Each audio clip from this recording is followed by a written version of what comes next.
নমস্কার। আজকে আমরা আলোচনা করব অষ্টমপতি গ্রহটি যদি ১২টি ভাবের মধ্যে চলে আসে, ১২টি ভাবের বিভিন্ন ভাবেতে কেমন ফল দেয়, অর্থাৎ অষ্টমপতি ১২টি ভাবে কেমন ফল দেয়, অর্থাৎ অষ্টমপতি লগ্নে থাকলে কেমন ফল হয়, অষ্টমপতি তৃতীয় ঘরে থাকলে কেমন ফল হয়, এরকম আর কি বিষয়টি।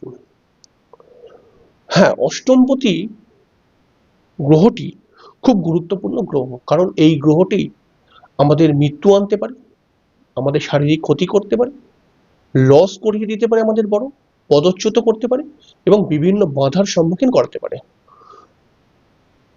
তো এই কারণে দেখুন, আমি এখানে লিখেছি যে এই কারণে কিন্তু এখানে অষ্টমপতি পুরোপুরি মৃত্যু না করিয়ে মৃত্যুর একটা সাহায্য করে, অনেক সময় মৃত্যু হবার জন্য যে সাহায্য দরকার সেটা করিয়ে দেয়। এই জন্য আমরা বলেছি মৃত্যুর কারণ। তো এবার দেখুন, অষ্টম পতি তো অত্যন্ত অশুভ ঘরের অধিপতি। এই অধিপতি যখন কোথাও চলে আসবে, ১২টি ভাবের মধ্যে কোথাও আসবে, তখন কেমন কেমন সমস্যা করছে এটা ভালো করে লক্ষ্য করুন। মনে করা যাক কারোর মেষ লগ্ন, মনে করা যাক লগ্ন আপনার যে কোনো কিছু হতে পারে, তাহলে এটা ১ নম্বর ঘর। তাহলে লগ্নের মধ্যে অর্থাৎ ১ নম্বর ঘরে যদি অষ্টমপতি আসে, তাহলে সেই জাতকের সমস্ত কাজে বাধা আসতে পারে, মাঝে মাঝেই তার শারীরিক সমস্যা ক্রিয়েট হবে, ভুলভাল লোকের সঙ্গে মিশে চিন্তা ভাবনার অবনতি করিয়ে দেবে সে, এবং সেটা অবনতি করিয়ে নিজেকে দুঃখী রাখবে। হঠাৎ লাভ বা ক্ষতি হবে, এই হঠাৎ লাভও পেতে পারে, হঠাৎ ক্ষতির সম্মুখীনও হয়ে যেতে পারে, এবং মনের মধ্যে একটা আমিত্ব ভাব, মানে আমি করলাম, আমি করতে পারি, আমি পারবো এটা করে দিতে, হ্যাঁ আমাকে ছাড়া হবে না, এরকম একটা ভাব কিন্তু এর মধ্যে বেশিরভাগ সময় দেখতে পাওয়া যাবে। এবার ধরুন লগ্নপতি, অষ্টমপতি দ্বিতীয় ঘরের মধ্যে রয়েছে, তখন কি হবে, জাতকের পড়াশোনা হবে কিন্তু মাঝে মাঝে সে বোকার মতো কাজ করবে। জাতকের পড়াশোনা জাতক কিন্তু করবে, অষ্টমপতি তৃতীয় থাকলে পড়াশোনা হবে এরকম কিন্তু নয়, পড়াশোনা হবে, কিন্তু জাতক পড়াশোনা করেও বোকার মতো কাজ করবে। জাতকের জীবনে একবার না একবার আইনি সমস্যা আসবেই, আত্মীয়দের সাথে মনোমালিন্যতার ক্রিয়েট হবে, এবং কি হবে, আত্মীয়দের সাথে মনোমালিন্য ক্রিয়েট হবে, মাঝে মাঝে তার মুখের ভাষা খারাপ হয়ে উঠবে, তার হঠাৎ কিছু টাকা বা সম্পত্তির লস হয়ে যেতে পারে, এটা কিন্তু দ্বিতীয় ঘরে দেবে। হয়তো আরো কিছু হবে, কিন্তু আমি একটা সাধারণ ধারণা দিচ্ছি।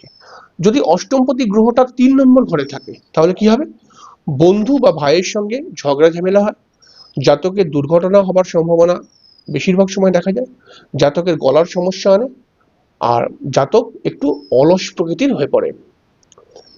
এবার যদি ৪ নম্বর ঘরে অষ্টমপতি গ্রহটি চলে আসে, তাহলে কেমন হবে, জাতক বা জাতকের মায়ের শারীরিক সমস্যা ক্রিয়েট করবে, জাতকের পিতার সাথে জাতকের বারবার মনোমালিন্য ক্রিয়েট করবে, জাতকের বাড়িতে বাস্তু দোষ থাকার সম্ভাবনা তৈরি হবে, জাতকের পড়াশোনার ক্ষেত্রে বাধার সম্ভাবনা থাকবে, এবং জাতক কোনো বন্ধুর থেকে কিন্তু বড় ক্ষতি আসতে পারে, এবং জাতকের কিন্তু হঠাৎ গাড়ি যদি থাকে তাহলে সেই গাড়ির দুর্ঘটনার কবলে পড়তে পারে। এবারে অষ্টমপতি গ্রহটি ৫ নম্বর ঘরে, পঞ্চম ঘরে থাকলে কেমন ফল দেবে। পঞ্চম ঘরে থাকলে পরে জাতকের সন্তান হতে বাধা হয়, বা জাতক সন্তানের থেকে অনেক দুঃখ পায়, জাতকের প্রেম বা বিবাহিত জীবন নিয়ে সমস্যা তো আসবেই আসবে, জাতকের উচ্চশিক্ষায় বাধা আসে, জাতক কোনো বড় শারীরিক সমস্যায় পড়ে যেতে পারে, জাতকের ভগবানের প্রতি কিন্তু ভক্তি দেখতে পাওয়া যায় এই অষ্টমপতি যদি পঞ্চম স্থানে চলে আসে। তো এবারে দেখুন, অষ্টমপতি যদি ষষ্ঠ ঘরের মধ্যে চলে আসে, সিক্সথ হাউসের মধ্যে চলে আসলে কি হবে, অষ্টমপতি যদি এইভাবে থাকে, তাহলে অষ্টমপতি যদি ষষ্ঠ ঘরে চলে আসে, তাহলে এটা একটা রাজ্য ক্রিয়েট করে ফেলে, এবং কারণ জানি আমরা অষ্টমপতি যদি অষ্টম, ষষ্ঠ, অষ্টম, দ্বাদশে থাকে, তাহলে একটি রাজ্য তৈরি হয়, এবং এর ফলে জাতক কিন্তু বেশ অনেকটাই অ্যাডভান্টেজ পায়।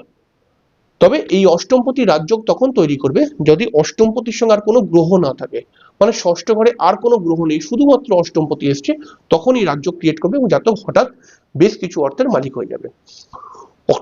অষ্টমপতি যদি ষষ্ঠে আসে, তাহলে পরে খেয়াল রাখতে হবে যে জাতকের কিন্তু আর্থিক উন্নতি তো অবশ্যই হয়, জাতক সম্মানীয় ব্যক্তি হয়ে উঠবে, জাতকের কম্পিটিটিভ এক্সাম যথেষ্ট ভালো যাবে, চাকরি জীবনও ভালো হতে পারে, এবং জাতকের কিন্তু চট করে জাতককে কেউ শত্রুতা করতে পারবে না, এবং জাতক কিন্তু অবশ্যই অনেক রকম সমস্যার মধ্যে পড়লেও সেই সমস্যা থেকে উত্তীর্ণ হয়ে যেতে পারবে খুব সহজে।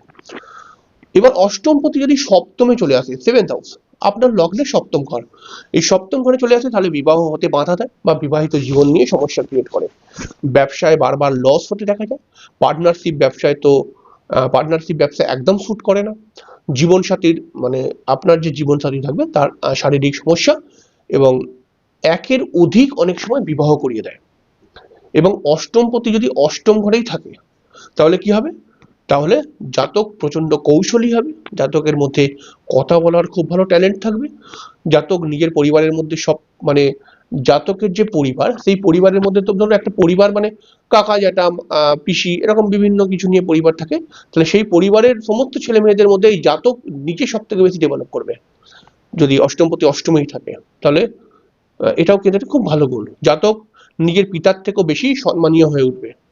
জাতকের কুড়ে ঘর থেকে মহল মানে কুড়ে ঘর রাজমহল তো না, কুড়ে ঘর মানে শাস্ত্র বলেছে জাতকের যদি কুড়ে ঘরেতে জন্ম হয় তবুও কিন্তু জাতক নিজের ক্ষমতায় একদিন না একদিন বড় বাড়ি করে ফেলতে পারে। তবে এই ফলগুলো বেশিরভাগ সময় 40 বছরের পর থেকে দেখতে পাওয়া যায়। এটা কিন্তু মনে করবেন না যে অষ্টমপতি অষ্টমে চলে এসেছে বলে প্রথম থেকেই ভালো ফল দেবে, না।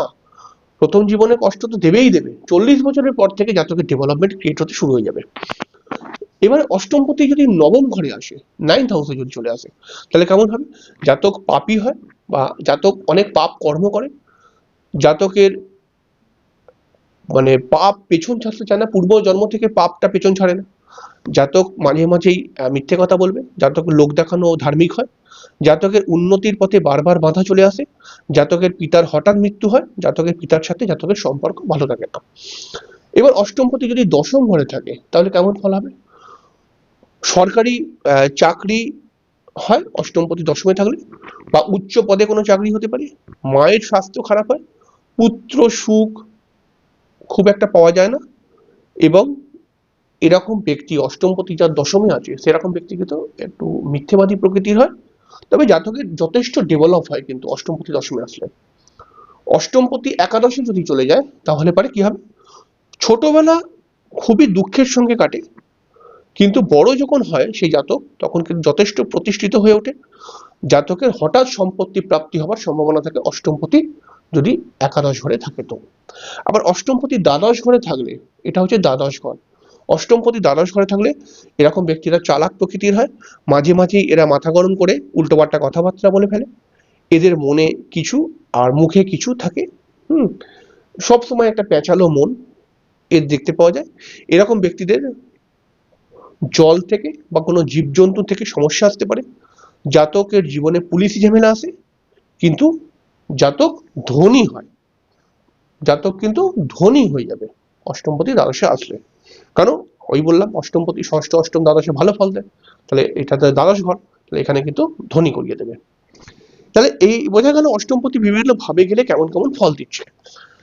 অবশ্যই লিখে রাখবেন, এটা খুব গুরুত্বপূর্ণ। এবার পরের দিকে আমরা বলবো যে সপ্তমপতি 12টি ভাবের মধ্যে কেমন ফল দেয়, এরকম করে প্রত্যেকটি ঘরের মালিকই 12টি ভাবের মধ্যে কেমন ফল দেয় আলোচনা করব। তো অবশ্যই অনুষ্ঠানটি কেমন লাগলো অবশ্যই কমেন্টস করে জানাবেন, এবং যদি ভালো লাগে তাহলে একটি লাইক অবশ্যই দেবেন কিন্তু। যাই হোক, পরের দিকে আবার দেখা হয়ে যাবে। নমস্কার।